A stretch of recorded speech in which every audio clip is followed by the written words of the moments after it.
A banker picked up the phone. The order was simple. Cancel every pending loan to China.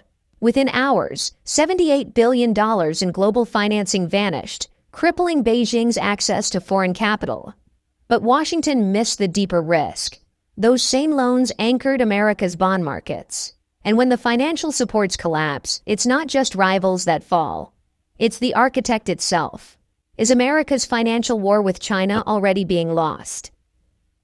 In April 2025, a single decision sparked a tremor across global markets. Scott Bessent ordered a major international lender to immediately cancel all pending loans to Chinese state-linked companies, according to Bloomberg insiders. On the surface, it was framed as a tactical blow in America's intensifying financial war. But the underlying numbers tell a more fragile story. China still holds $859 billion in U.S. Treasuries. Treasury Department, March 2025. And despite Washington's trade crackdown, Beijing quietly bought $18 billion more in January alone. As U.S. debt surges past $36 trillion and 10-year yields touch 4.5%, Federal Reserve data, pulling this lever risks far more than Chinese liquidity. It risks detonating the very bond market propping up America's economy. And if China accelerates its treasury dumping plan, leaked by the South China Morning Post last month, the first casualty won't be Beijing, it'll be Wall Street. But why would Bessent risk a domestic collapse to squeeze China now, unless he knows something the markets don't?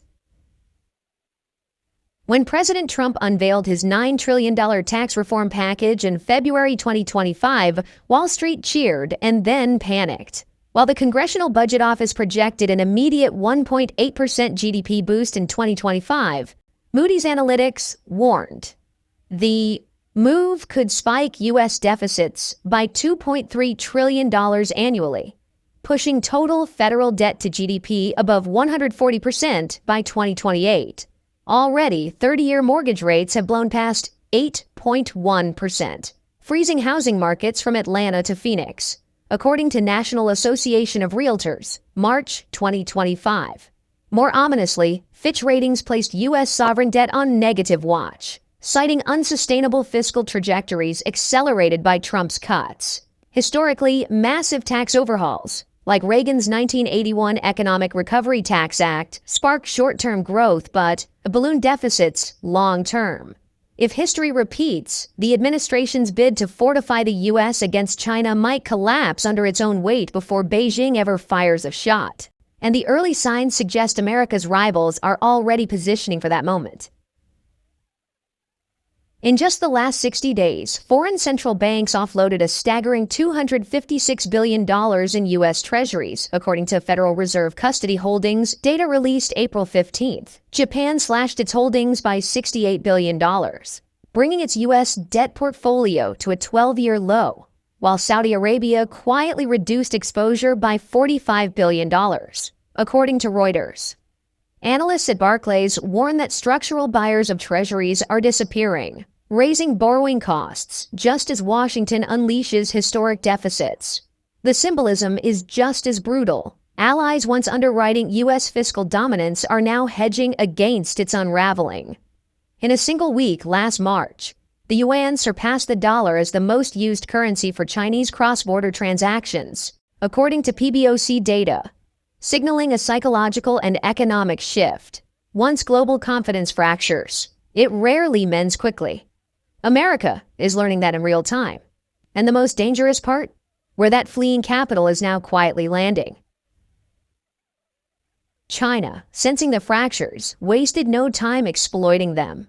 In the first quarter of 2025, global purchases of Chinese government bonds surged 41% year-over-year, led by sovereign funds from the Gulf, ASEAN, and even segments of Europe, according to Standard Chartered, April 2025. The People's Bank of China now offers 5.8% yields on 10-year digital yuan bonds, outpacing U.S. Treasuries, and with no looming inflation threat attached. Ironically, Washington's strategy to isolate China financially has accelerated Beijing's rise as a credible alternative for global capital. As Fitch's head of emerging markets research, James McCormick, noted last month, China is increasingly seen not just as a trade giant, but as a bond market safe haven in a world awash with American debt risk. If bond flows dictate geopolitical gravity, and historically they do, America may already be losing a quieter, bloodless war. And Beijing's next innovation is even more radical and far harder for Washington to counter. In a strategic twist few foresaw, China's development banks are now issuing Chinese dollar bonds, debt instruments denominated in U.S. dollars but governed entirely under Chinese law, according to a detailed report by the Financial Times, April 2025. Already, over $127 billion worth have been snapped up by Southeast Asia, Gulf states, and even European pension funds seeking dollar exposure, without the political entanglements of U.S. Treasury markets.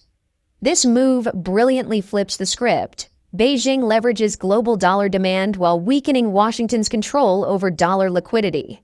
HSBC's global fixed income strategist Mary-Therese Barton called it a tectonic innovation in a note to investors, predicting that Chinese dollar bonds could erode traditional U.S. debt dominance by 15% within 3 years.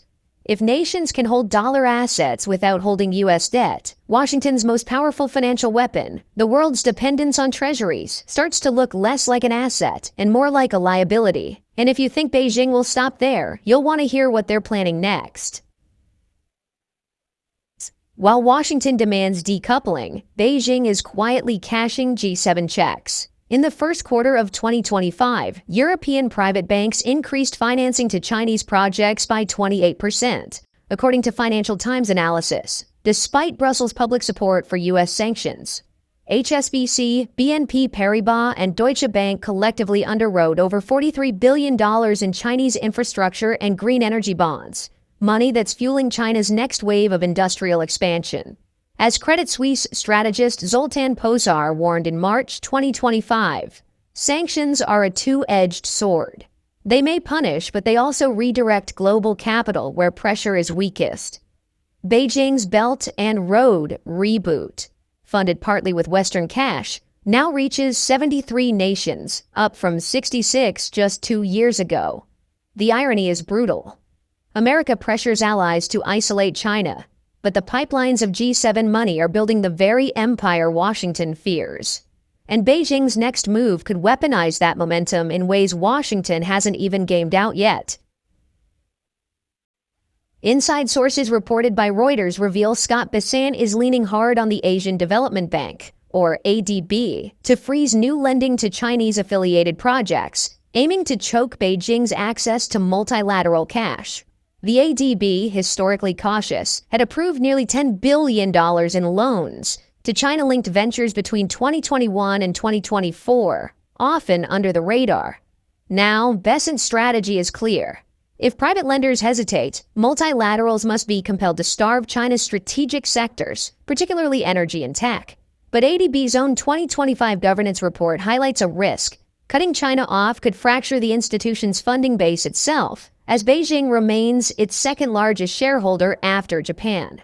Financial historian Liaquat Ahmed warned at a Brookings panel in April that weaponizing multilaterals risks eroding their credibility fast. Washington's gamble here isn't just high stakes, it's existential. And Beijing, ever pragmatic, may already have its counterpunch in motion.